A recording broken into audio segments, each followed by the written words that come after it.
Hi, this is Isabella Johnston, the Intern Whisperer with Employers for Change.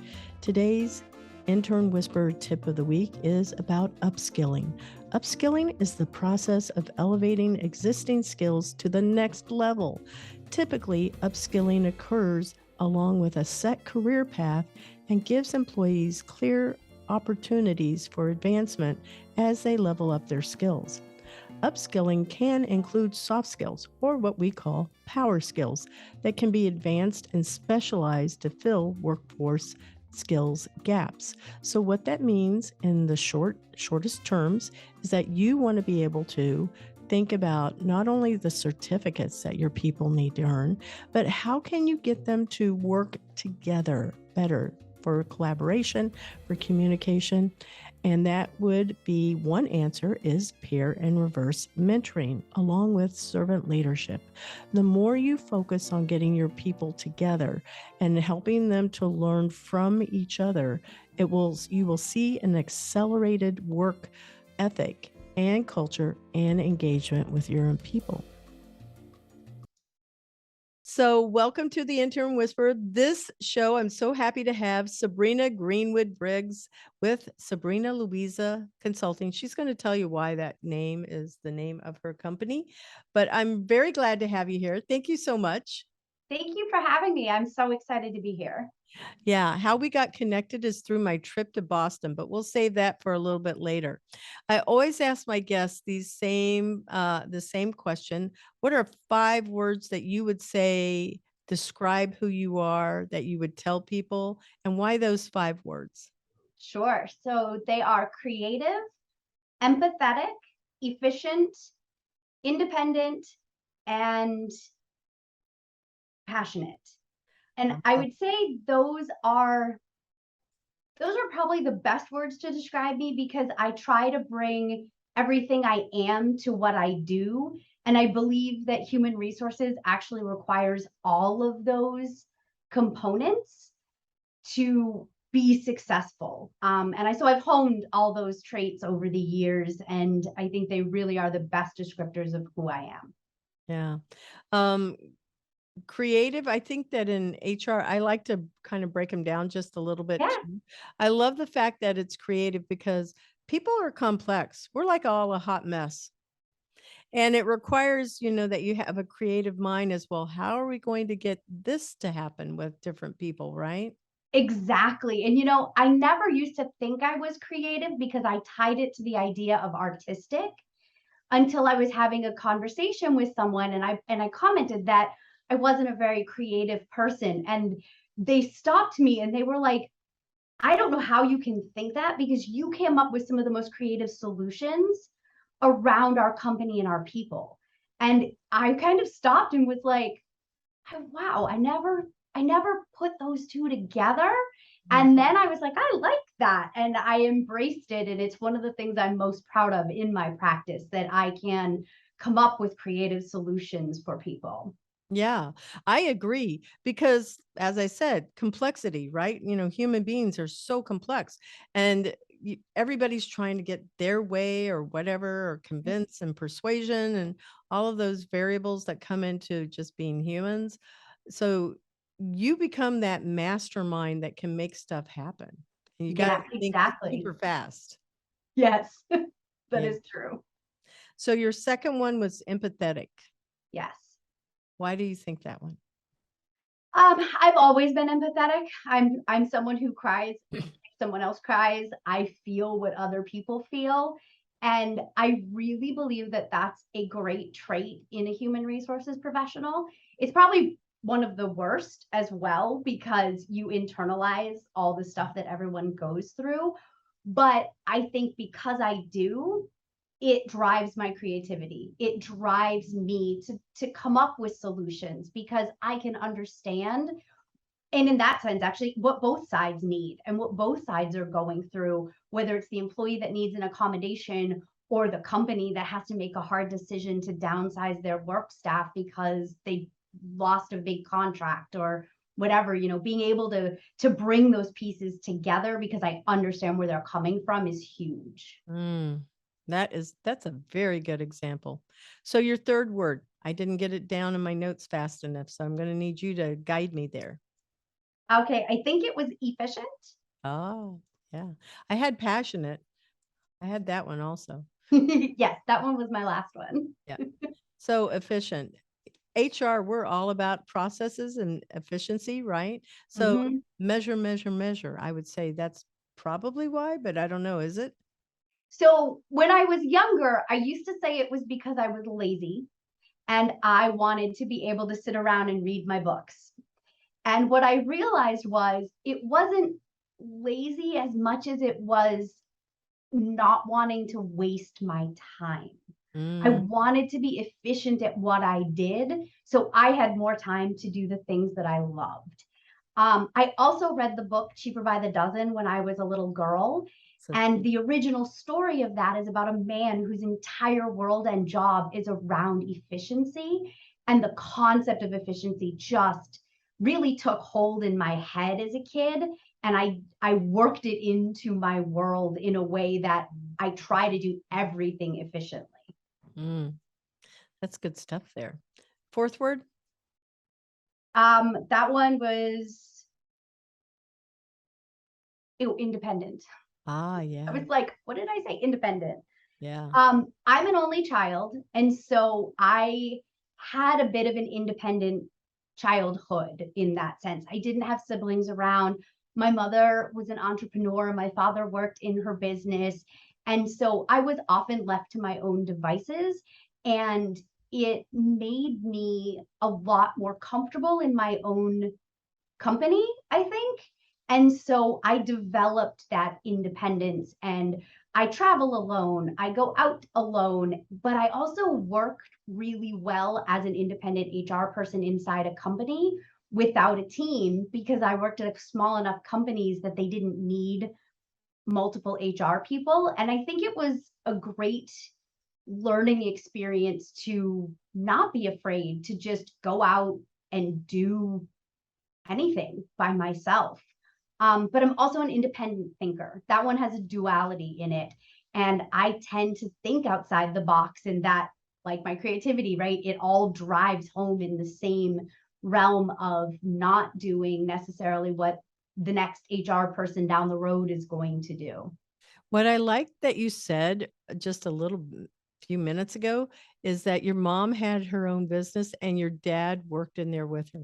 And I was going, no, that's like a power couple kind of a thing because it was your mom's business, but your dad was like going, okay, this is, yeah, I'm in. I'm here to support and be, you know, there was like no egos. It doesn't sound like there was. No, not at all. And actually, if anything, because my mom was the owner and the boss, my dad did more of the stereotypical mom things of taking me to appointments or, taking me places after school with friends because mom had to run the business. And so he ended up with a little more flexibility to be more involved in my day-to-day life. That's nice too. Yeah, it was fantastic. Yeah, your parents, how awesome. Okay, so the last word we had is passionate. Yes. I could not be passionate if I tried. And I don't entirely know why, but I tend to throw my everything at what I do. I embrace whatever I'm doing with all the passion I have. And I think it makes for a very joyful life, a joyful career, a joyful experience because I don't sit back and just do things half-heartedly. I really throw myself into everything. So how we met was through Amelia.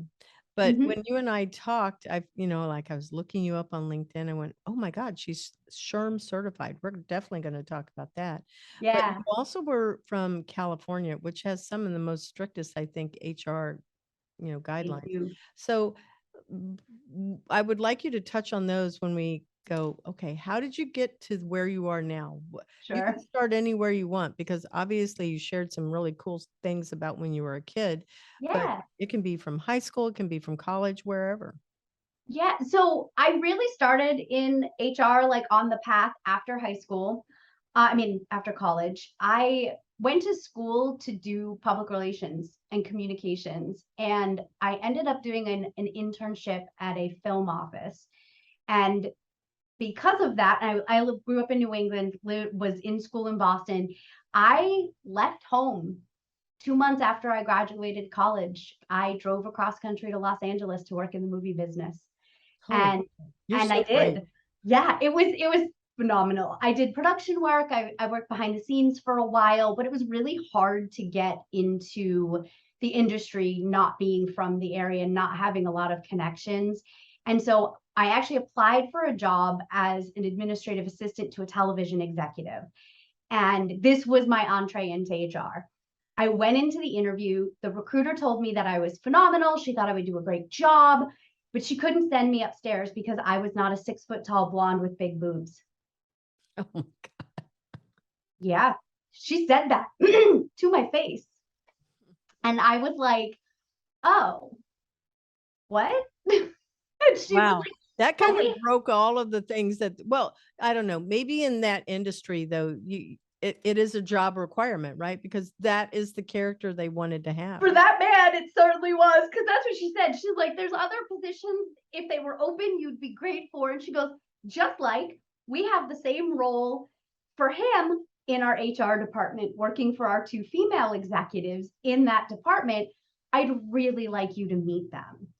And admittedly, I was unemployed. I had no money coming in, and I was like, okay, I'll meet them, like whatever. I figured I would take the job as a one-off and find something else while I paid my bills. And I met these two women. They were amazing human beings. They loved me. They offered me the job on the spot. I started the following Monday. Like, it was sort of a dream. And then I found out I was really good at it. I was really good at being in the people department, and I loved being a part of the organization. And so I stuck it out and I didn't look for another job. And I learned from these two women, and I had a team around me. And then I moved on to a talent agency in the Hollywood world as their HR manager. And I just kind of kept going. And then I had family situation come up back east. And so I moved back home, and no one here in New England was hiring HR people at the time. Couldn't get a job. And so I ended up in the world of finance for a handful of years before moving back to Los Angeles, where I took a role that was hybrid finance and HR. And after about 2 years, I went to the CEO and I was like, I would like to do HR full time because the company is now big enough that it needs it. And he said, okay. And that was like the real launch pad of becoming who I am today. Because I took classes at that point. I went to seminars. I did day-long events where I learned about things like the ADA and workers' comp and compliance and education and DEI and payroll laws. And I found that it really worked with my detail-oriented finance brain, understanding all of those rules and regulations, but I still got to have the fun, friendly communication and employee facing side of things. And so that's really how I got going. And that man, that CEO, is actually the one that helped me launch my business, because we had a meeting and he was like, what do you want in your life? And I said, I want to own my own business. I want to be an HR professional on my own. And he's like, okay, I'll help you do it. We can be your first client, but you can go fly free and do your thing. And so that's what he did and I did. And now I have, a small list of clients I work with on the regular. And that's how I got where I am today. That is very, very cool. I love the story that, first off, I mean, I'm amazed at your parents, and I'm even more amazed at the fact that you have a boss that says, okay, how can we help you? All right, we'll be your first client. How often does that happen? I don't know. Maybe it happens more than what I think, but I don't think it happens that often. I don't think it does either. And, it's to his testament that was a program we actually had internally at the company that I led. I met with all employees and we talked about what everybody wanted in their career. And we worked with them as individuals to help them grow. And his philosophy was, even if we help them grow out of the company, if we've done our job right, we have someone ready waiting in the wings to promote into their spot. Mm-hmm. And that was one of the things that I had to do. And it just so happened that the way the pandemic came around happened at a time when I was ready to leave California and he needed to cut some expenses. And so it was just like this perfect meeting of what I wanted and what he needed. And it's worked out pretty darn well for me so far.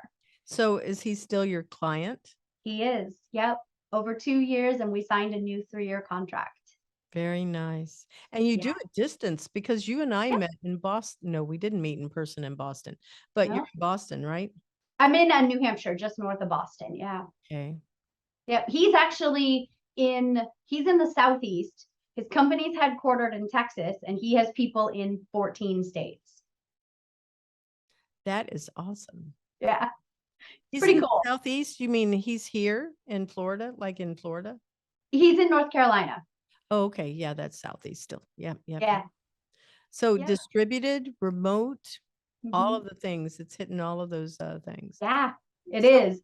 And that was just like, it's such a wonderful opportunity to work with a group that it is that distributed and remote and everything. And it works so well for us. mhm. Yeah, it apparently does. So what are some of the tips and suggestions that you would have for people with teams that are distributed like that? And how do you help keep them pulled together? I like the fact that you had said that you're training somebody in the wings to take the place of another person. Yep. Um, Everything must be very transparent in the conversations, right? Yes. Yes. We try for as much transparency as possible. And we work around the ideas of trust, of transparency, and of openness, really. And because you can't help somebody move up the ladder, whether it's internally or externally, if you don't know what it is they want and what their ambitions are. Mhm. And we've learned in a couple cases, I needed an HR assistant at that company when I was still inside, and we had someone at the front desk, and I said to her, have you ever thought about doing HR? And she was like, no. And I was like, want to give it a try? And she was like, what if I don't like it? I said, then we find you something else to do. Like, you won't lose your job if you don't do well over here. Mhm. And she's been promoted 3 times Hmm. and she loves it. Right. And then we hired somebody new to run the front desk. Yeah. Did she not want to stay at the front desk anymore? I think she would have been fine staying at the front desk, but because that was actually what she had done previously. But I recognized a very smart woman who cared about what she was doing. And whenever I would ask for her assistance, because I was in California and she was in the Michigan office. And so whenever I would ask for her assistance to do things over there, she would always like ask intelligent questions and really was interested in what I was up to. But she never thought about, well, maybe I could do that. She was just trying to be really helpful. And so when I saw that in her, again, that's what the CEO was training me to look for. I was like, well, maybe I could leverage her responsibility, her professionalism into, essentially, she became my replacement. When I left, she was elevated into being more day-to-day HR specific. And I still work with that company with her doing the HR. And so it just worked out so well. And I think I would say probably my biggest tip is being available to your people, right? Having times when you meet with them like consistently, but doesn't always have to be about, well, how's your workload going? Do you need any help? Are you struggling? It can also just be, what do you want in life? What drives you? What sets you on fire? What makes you get up in the morning? So that you really understand the complexity, like you said, of who that human is who works for you. Mm-hmm. Yeah. People, now I do that also with my own people. I go, what is it that you want whether I'm interviewing an intern for myself or for somebody else, I go, what is it that you want from this experience? And Yeah. even with the, I have some people that are they're considered contractors right now because, we don't have full-time paying jobs at Sure. point, even though we're all contractors. But anyway, the point is that, I say, what is it that you want? Where is it that you see yourself going? Is this really what you want? Do you want to be here? Like this is going to be a long haul, with Yeah. a startup. And I'm always surprised at what it is that they will say.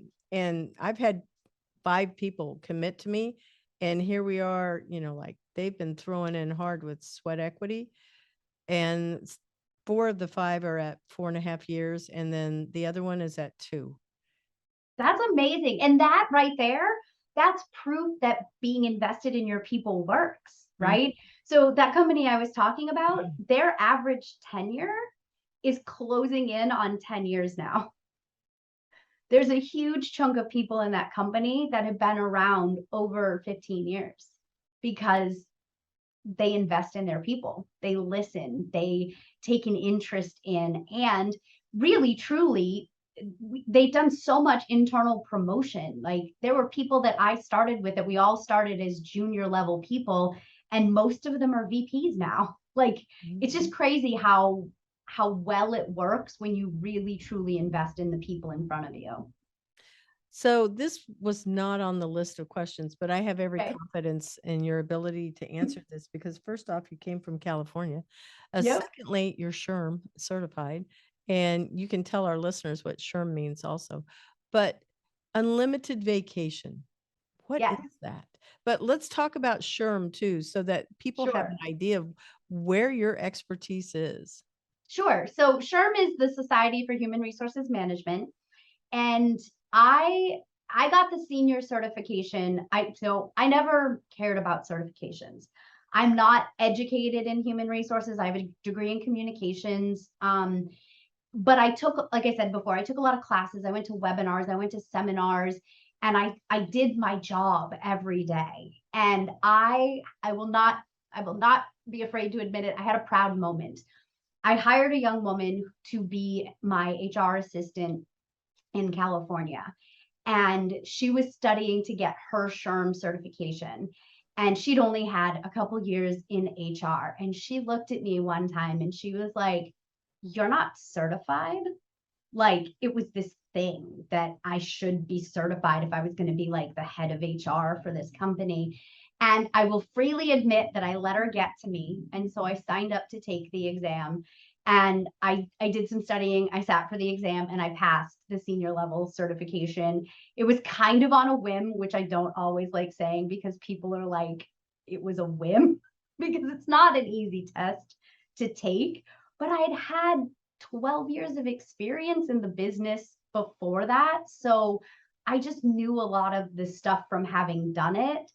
But I also see the value in certification today as someone who's going out into the world trying to speak to companies and to show people that I know what I'm talking about, that I know what I'm doing, because SHRM really, they have this thing that they call the BOK, which is their body of knowledge. And if you know that body of knowledge, you can be a successful HR professional. And really, what those tests tell people is that you have understood this material and have been able to show that understanding. And so I found it really valuable after the fact, but I will say I let someone goad me into taking it because I was like, well, maybe I should. You know what though? I think that there's this place where we have to have people that challenge us. Yeah, And so challenge accepted. I will that's do right. this, because for the most part, we're competitive. We want Yeah, to excel. You as a single, an only child and having that independent nature, I would think that that's how you interpreted it, not yeah. as like, oh, why don't you have it like negative, it's but like, why don't you have it? And Right. Like, why didn't you do that? yeah, like you should have that. You already know all this stuff. And that Yeah. test is not an easy test. It is a challenge. Yeah. It was a challenge. And But, again, I put the time in studying, and I knew that I'd been doing the work for a long time. And also, it's not cheap either, but I knew that if I didn't pass, I could spend more time studying and take it again, right? It wasn't a matter of you only get one shot at it. But in that particular case, I did take it and pass on the first try. But it That's also, unusual too. So you're wicked smart. I'm just going to say that. yes, I definitely can be very wicked smart. Yeah. Yeah. And it's good to say I that with confidence too, because like Yes. many times, women, it's like, well, yeah, you are. Yeah. Yeah. Well, and then actually getting that certification actually is what encouraged me to get my mini certification in California labor law.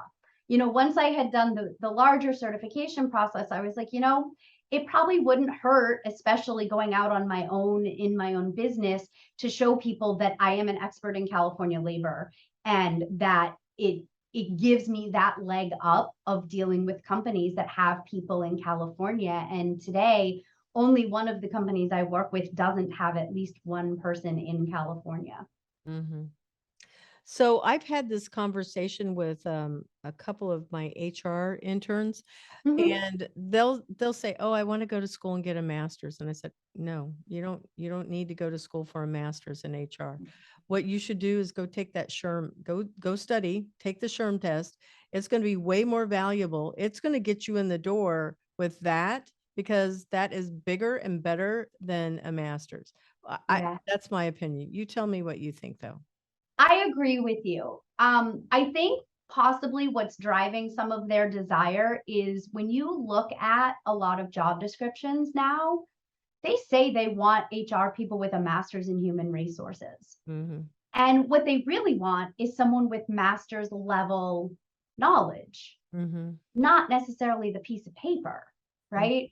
And I would challenge that I have a master's level of knowledge based on my experience, my time in the industry, and all the work that I've put in. And I didn't have to go into massive debt to get it, which I think is, critical. I'd say more often people would be better off doing a certificate program to start with, something that gives them the foundations and doesn't cost them, a small fortune to get a piece of paper. Yeah, I've said the same thing too about certificates because if they want to be a trainer, I'll say, okay, then go pick some type of an assessment tool or something that you want to train in, pick up those certificates, and it's just as valuable. And Yeah. it doesn't cost as much as going to school. I don't think, I mean, there are some things where you pursue higher, advanced degrees. And it's if you want to be a teacher, then you Mm-hmm. get a master's. If Yep. you want to be teaching, master's level, you get a PhD. So doctors, financial analysts, or anybody that's in that finance realm, maybe even accountants, definitely have to have a 4-year degree, but maybe not a master's. HR and mental health. Yeah. I don't know. There's Yeah. probably a few other, like engineers, honestly. Yeah. Right. Right. Yep. But for the most part, I don't think you can get by with 2 years of education and supplement with certificates. I agree. I agree. Absolutely. So I think that's the direction that we're going to see in education, is it continues to morph and people are trying to figure out like what direction is it going to be in. That's going to be it. Yeah, I agree. And, the woman that I work with at that company, she doesn't have a degree in HR. She does have a bachelor's degree, but all of her HR experience has been on the job training, and then my encouraging her to go to seminars and take webinars. And she has sat for the HRI's associate certification, and she tested and passed on her first try. And again, it just came from being in the business and doing some studying for the test. Mm-hmm. Yeah. Okay. So unlimited vacation, because you Yes. totally have validated, how you have all of this great knowledge. What is unlimited vacation? Because I know what it is, but I know Yeah. our listeners will not. And I'd love for you to be able to explain and educate them. Sure. So I don't like the term unlimited vacation because it's a misnomer. You don't get to take unlimited time off. Like you can't start a job and then go on vacation and get paid for the rest of your life. Um, and also you get yourself in a little bit of trouble if you call it that in your policies. So I call it flexible PTO. Mm-hmm. And what it really is the trust in your staff to do their jobs and to take time to rest and recover and walk away when they need it, Mm-hmm. but with their work either done or covered by somebody else on the team.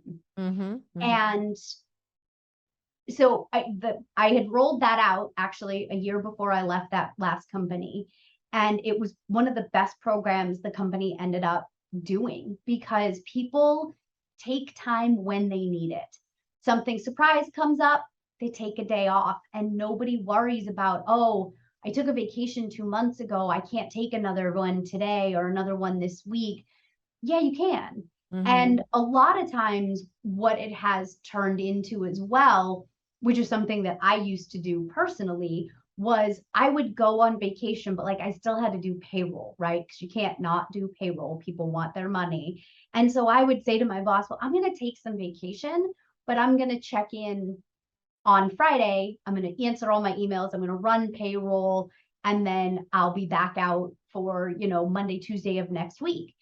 And he was always fine with it because he knew I was getting my job done. He knew I was handling things that came up, but I had the flexibility to take time off if I needed it, And I was telling somebody else about this recently. Like I used to take week-long trips to Hawaii where they would be sort of working vacations. I would log in when I woke up, do some work because everybody on the East Coast and the West Coast was like in their day, then pack it in and go enjoy the island. And it was a wonderful way to be able to make sure my job got done, but also get some rest and relaxation. So I think if you can really trust your staff to do their jobs, and also if somebody starts taking 3 days off or a week off every month, you can deny them time off.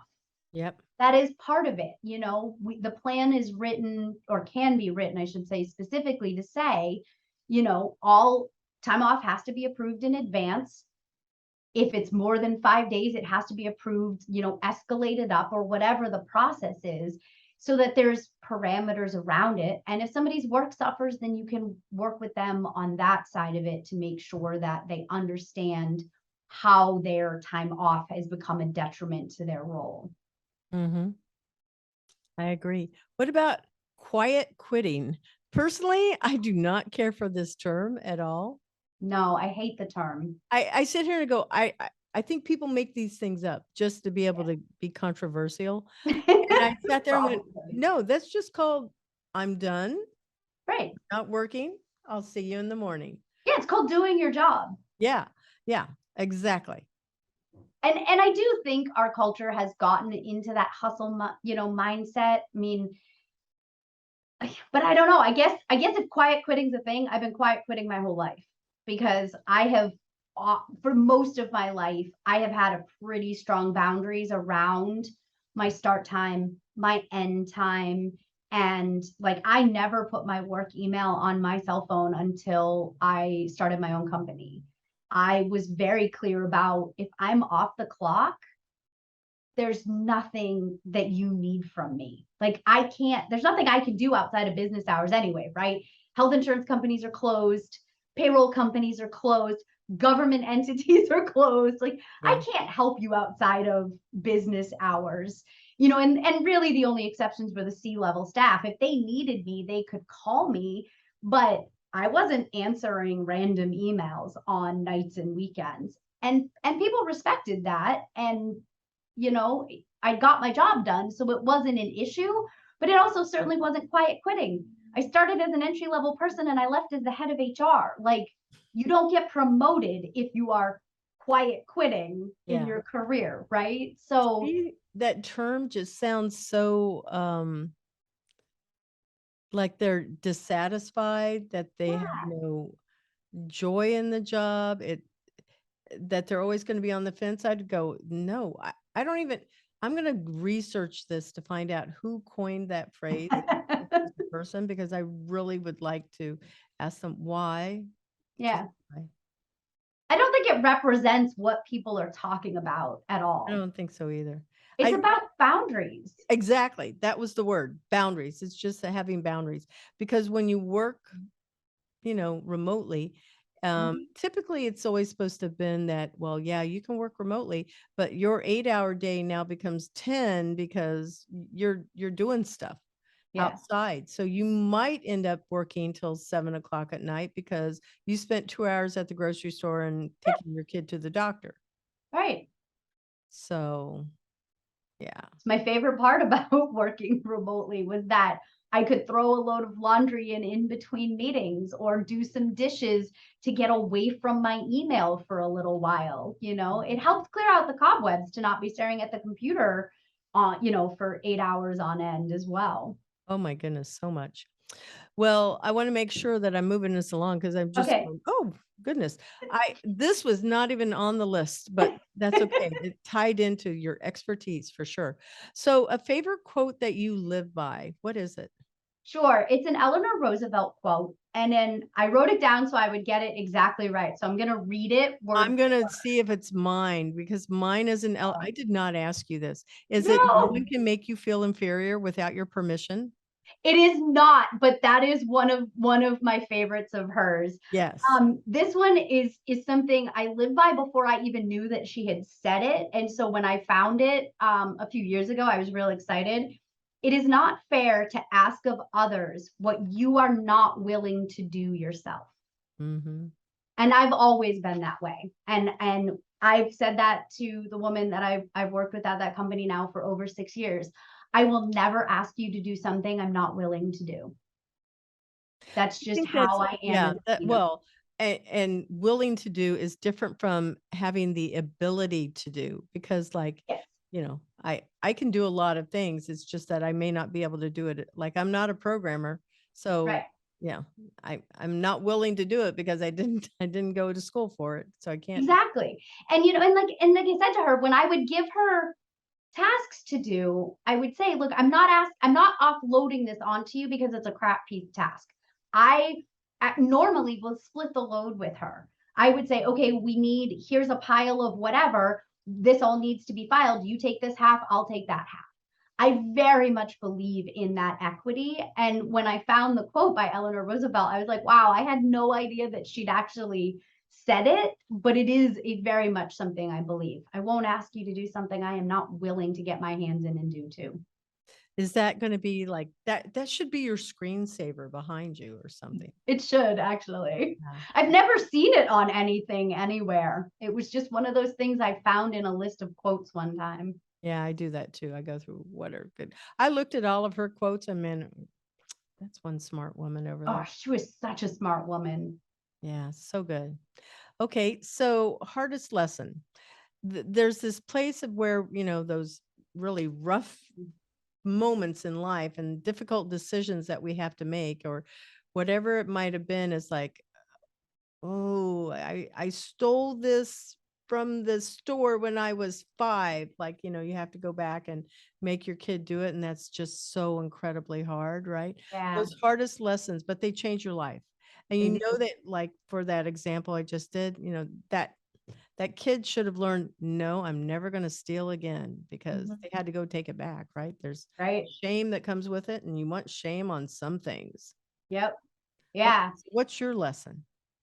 I think my lesson, and it was a real hard one for me, is that it doesn't matter how smart you are. It doesn't matter how hard you work. Life opportunity isn't fair. Sometimes you can work your butt off and feel like you have done more than the person next to you, and you're not going to get that raise. You're not going to get that promotion. You're not going to get that recognition for it. And so you need to be able to look at it yourself and be proud of what you've done. But also, if you find that happens time and time again when in your world, whether it's personal or professional, then you need to change your world because you should What get was it that recognition. happened for you that made you have that mindset? Well, so the first example, right, would have been that interview where I was told I couldn't go upstairs because I wasn't a tall blonde with big boobs, because I couldn't change that about myself. But I was smart enough and capable to do the job. And I didn't even get a chance because of my looks in that case. But another one was I worked alongside a colleague, and we very much progressed similarly in our careers in terms of our level, our pay, but he got faster promotions, higher increases, and more recognition out of demonstrably less performance than I did. Mm. And that was frustrating to me. It was very frustrating. And it's part of what led me also to wanting someday to own my own business, so that I was the arbiter of what I earned and not someone else looking at me compared to other people around me. Those are good examples too. I'm It was sure. a bitter lesson, I'm not going to lie. Yeah, some of them are so hard to take in life, but that's what builds and makes us more aware of how we need to demonstrate empathy for others, right? Yep. Oh, and it lit a fire inside me. Mm. Yeah. Pay equity is a huge, huge, huge like issue for me in human resources that I champion. Do you like transparency in pay so people can all see what people are being paid? I do too. Yep, I do. I wish there was a federal law that pay rates had to be advertised on jobs. I wish that there were regulations around knowing like where people fell in the salary bands, and just like having that kind of a transparent situation, because there's too many people that get cheated out of money because they didn't negotiate harder at their job, or because they look at what somebody made at their last job, give them a 10K bump, but it's nowhere near what they should be making based upon the contributions they're making to the organization. That is what should drive your pay, not what you made at your last job. Yeah, your outcomes, the fact that you can contribute. I love when companies go in and provide, some type of outcomes-based pay scale, because you can do things within yours, like if you're a programmer, for example, did you make sure that you pushed your code every week? Are you hitting these goals of communicating? Are you now, maybe the whole project did not, go to market on time, but you as an individual could have been meeting all of those goals. So you would be more highly paid than the rest of your team, because if the whole team made it, everybody wins. But exactly. I love that. I think that would be a phenomenal way. And you know what? It would end this idea of quiet quitting. Yeah. People wouldn't just, barely clock in and do their work, because they would see that their hard work was rewarded with higher pay. Yeah. Well, we're going to take a moment and acknowledge our sponsor, and then we will be right back. The Intern Whisperer is brought to you by Cat5 Studios, who help you create games and videos for your training and marketing needs that are out of this world. Visit Cat5 Studios for more information to learn how Cat5 Studios can help your business. Thank you, Cat5 Studios. And we are back to the second half of our show, where we talk about the future of jobs and industries in 2030. And we've touched on some things, but what do you think the future of work is going to look like in 2030? Nobody knows. So it's an opinion question. So I think it's going to be more hybrid than it is today. I don't foresee, not by 2030, the whole world being on a more remote style workforce. Obviously, there's some jobs that just never can be because they're in-person stores, restaurants, whatever that may be. Hospitals, right? Yeah, you don't necessarily want a lot of remote care that way. No. But the reality is that I think there's going to be a lot more hybrid work space. I think you'll see more people being able to work in ways that work for them, again, around productivity. Um, Outside of that, I find it a little hard even to think about predicting, because before COVID, I would never have predicted we'd be having these kind of conversations around remote work. I had pushed for it at my old company and had actually just put a program into place to test pilot a flexible work rotation where people could pick 2 days a week that they worked remotely. And we were going to test pilot it, and then COVID hit and we sent everybody home. And so We were testing it big. we were testing it for everybody. And so again, I don't know. I feel like pre-COVID, I would have had all these ideas, but knowing how much has changed in such a short period of time, it's really hard to predict what the future of work is going to look like. Having said that, I think if the newest generation on the job market keeps pushing the way that they're pushing, I think that the future of the job market is going to be exponentially better than it's ever been in our history. I do too. But I also believe that it's going to be better because they are wanting to have human relationships. Yeah. And as more and more technology keeps pushing the boundaries in what type of information they have about us, they're going to want more privacy. They're going to want to be able to have conversations with people. And we're made for relationships. So being social creatures, we have to do that. Yeah, absolutely. I agree.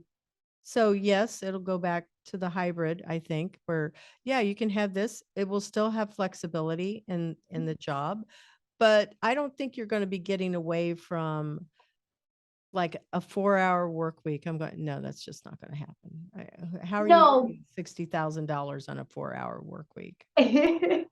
No, because then, I agree. I don't think that that's going to happen. I do see, though, if companies really do move towards productivity and outcomes, I do see people being able to work how it works best for them. Like, I'm not a morning person. I hate mornings, but I will work late into the night sometimes, and it doesn't feel like work to me because I've had an inspiration and I sit down and just do a whole bunch of stuff. And the next thing I know, it's 11 o'clock at night. And again, as a business owner, it's my business. So I need to do things that I need to do. But my calendar is not open for most people before 11 a.m. every day because my quiet time in the morning gets me up and going. But then I work late into the evenings on nights that I need to. I could never have done that internally, right? I do see that potentially changing. Companies recognizing that maybe all of their work staff doesn't have the same needs or the same timeline. And maybe somebody could be a second shift, the old idea of second shift type of employee and work 12 to 8, because that's when they do their best work. As long as they're producing and they are available for meetings that they need to be a part of, I kind of feel like it shouldn't matter when they are getting the work done. I think that there will be, I think definitely virtual reality meetings where we're not going to be doing Zoom anymore. Like, I don't know what they're thinking of, but they better get ready because this will go away at some point. It's kind of like having phone calls. I prefer the more of my senses that I use, the better it is.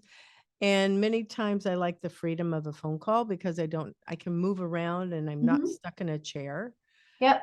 Yeah. So there's a lot of technological advancements that will happen. I don't know, even in Star Trek, I feel like there's going to be a place where holograms or beam me up. You're going to be going places. I think they're already got that figured out. It's just a matter of when it rolls out. I agree. And it's funny you say that because I read an article a couple weeks back now that was talking about some of the companies out there that are already investing in virtual reality in their companies, in the HR departments.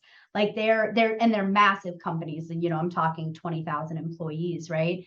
But their HR department is already working to incorporate virtual reality in their company, whether it's for training or meetings or one-on-ones. And honestly, I did a virtual reality game one time and it was unbelievable. I actually got sick because it was in space and so zero gravity. I had to take the glasses and the headphones off because I actually got motion sick from it. It was that realistic. Wow. I think it'd be pretty phenomenal to be in a virtual reality meeting someday and be able to like sit there with people but actually not leave home.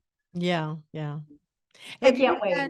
Have you had any robot experiences in the workplace or in restaurants? Because there's now there's more restaurants that are using robots to deliver food. Have you experienced that yet?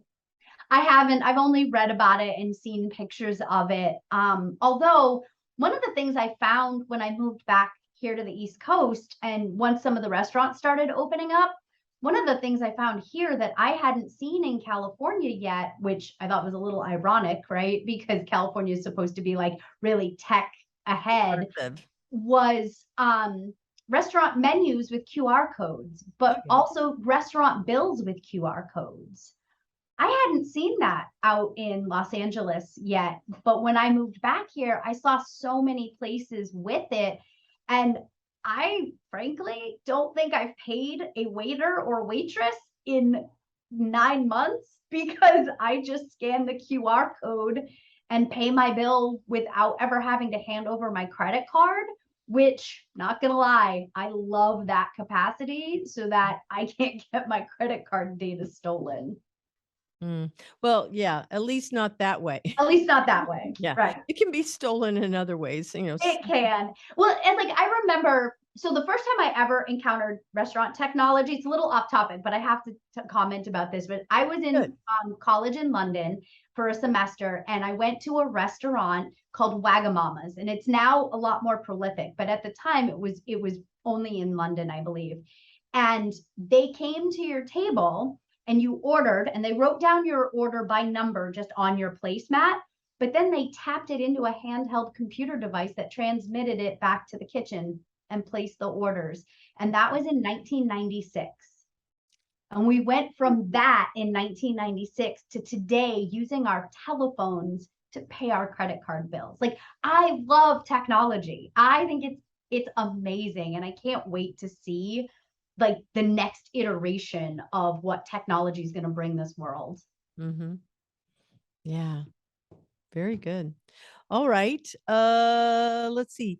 Best mentoring advice that you would like to pass on to our listeners. As a mentor or a mentee? It can be either. It's usually the mentor because, our people, but you can do both. You can do both. Okay, because I do have both. So as a mentee, one of the things I found the most helpful was, and it sometimes makes you feel like a 5-year-old, right? But ask the question why all the time, right? If somebody, and not in, obviously not in a challenging way, but in I want to understand the why of what you're explaining to me or what you're telling me. Because when you understand the why, you have a much better capacity to buying into what you're hearing, right? Obviously, if it violates your beliefs, it actually is a good barometer for you to not take that piece of advice. But if it goes along with your core beliefs, then it helps you buy into taking action on what you're being told. As a mentor, one of my favorite pieces of advice is never stop learning and never stop caring. If you stop caring, get out of human resources. Get out of my world, please. Because I one of my biggest frustrations in HR is how many people, when they find out I'm in HR, say to me, "Oh, are you one of the mean ones?" Oh, no. Because HR has a bad rep. HR has a bad rep. There's a lot of HR people that are they're petty and they're mean and they're like, "Oh, you were a minute late. We're going to write you up," instead of asking why they were a minute late, because maybe that person got a bad phone call or whatever. Like, if you stop caring about the people you're working with, get out of the profession because you're doing us a disservice. Yeah, anything that is service oriented for sure, Yeah. because that's for teachers, that's for Yep. people in the healthcare industry, because the people you're serving, they can tell. Yeah. 100%. Yeah, Yeah. so much. So, how can people contact you? What's the best way? So I have a website, which is sabrinalouisa.com. And they can send me an email directly at sabrinalouisa.com. You're on LinkedIn also, right? I am. Yes. Sorry. Okay, so we didn't cover this, and I told our guests that we would, our Sure. listeners. So why that name? So my middle name is actually Louise. And my great aunt, one of my favorite people in the world, always used to call me Sabrina Louisa in an affectionate manner. And when she was dying, I asked her why. And she's like, "That's your name." And I was like, "But it's Sabrina Louise." And her whole life, my whole life, she thought it was Sabrina Louisa. And so I wanted to honor her as a strong woman in my life and as someone I looked up to and I was really close to. And so that's why I chose that name for my company. I thought it had something to do with Little Women. Well, Louisa May Alcott might have been my favorite author when I was a little girl, and I might have gone through several copies of Little Women. Yeah, because Louise is not one of those names that you commonly hear. It isn't. And I hated Louise for a very long time when I was young. I did not like that middle name. So I kind of latched on to what she called me because I thought it was a much prettier version. But I actually have integrated several of my female family members in my business and my logo. The palm tree and the sunsets actually are for my grandmother because she inspired my love of travel when I was a little girl. And my mom's favorite color is orange, and it's my favorite color. And so I included orange in my logo to represent my mom. So there's a lot of my family and my female relatives sort of oriented in and around my business and my logo. Yeah, that's always a sweet memory. And it Yeah, makes for a nice story. it does. It does. Well, I want to thank you so much for being a guest on the show. I have just really enjoyed this. I got to know you on another level from the first time that we spoke, and you're just so knowledgeable. Thank you. I appreciate that. Yeah. And thank you for having me. I had a wonderful time chatting with you. Oh, thank you so much. Well, just so we're going to be airing this show. You probably saw it on about 4 weeks out. Yep. So be sure to follow us and all of that good stuff. Absolutely. And, I'll be in touch also. Okay, sounds great. All right. We want to thank our sponsor, Cat5 Studios, and thank you to our production team, Ayana Sanders, and our video interns, Josue Gonzalez, Dina Burks, Lester Eccles, and Gio Vargas. Our music is by Sophie Lloyd, and we would like to have you include your inclusion tip of the week and share it with our show. We're going to announce your name. You're going to be able to be famous, and we'll also be able to do good work by sharing your tip of the week. So you want to email that audio file to info@e4c.tech. Include your name, job role, and where you work. We will email you Intern Pursuit Game green screens for your next video conference call. And be sure to visit Employers for Change at www.e4c.tech to learn how you can create real diversity and inclusion culture while skilling your people for the future of work. That goes from intern to your senior leaders. We also want to invite you to subscribe to our podcast on Podbean or your favorite podcast channels. Thank you for listening to our show.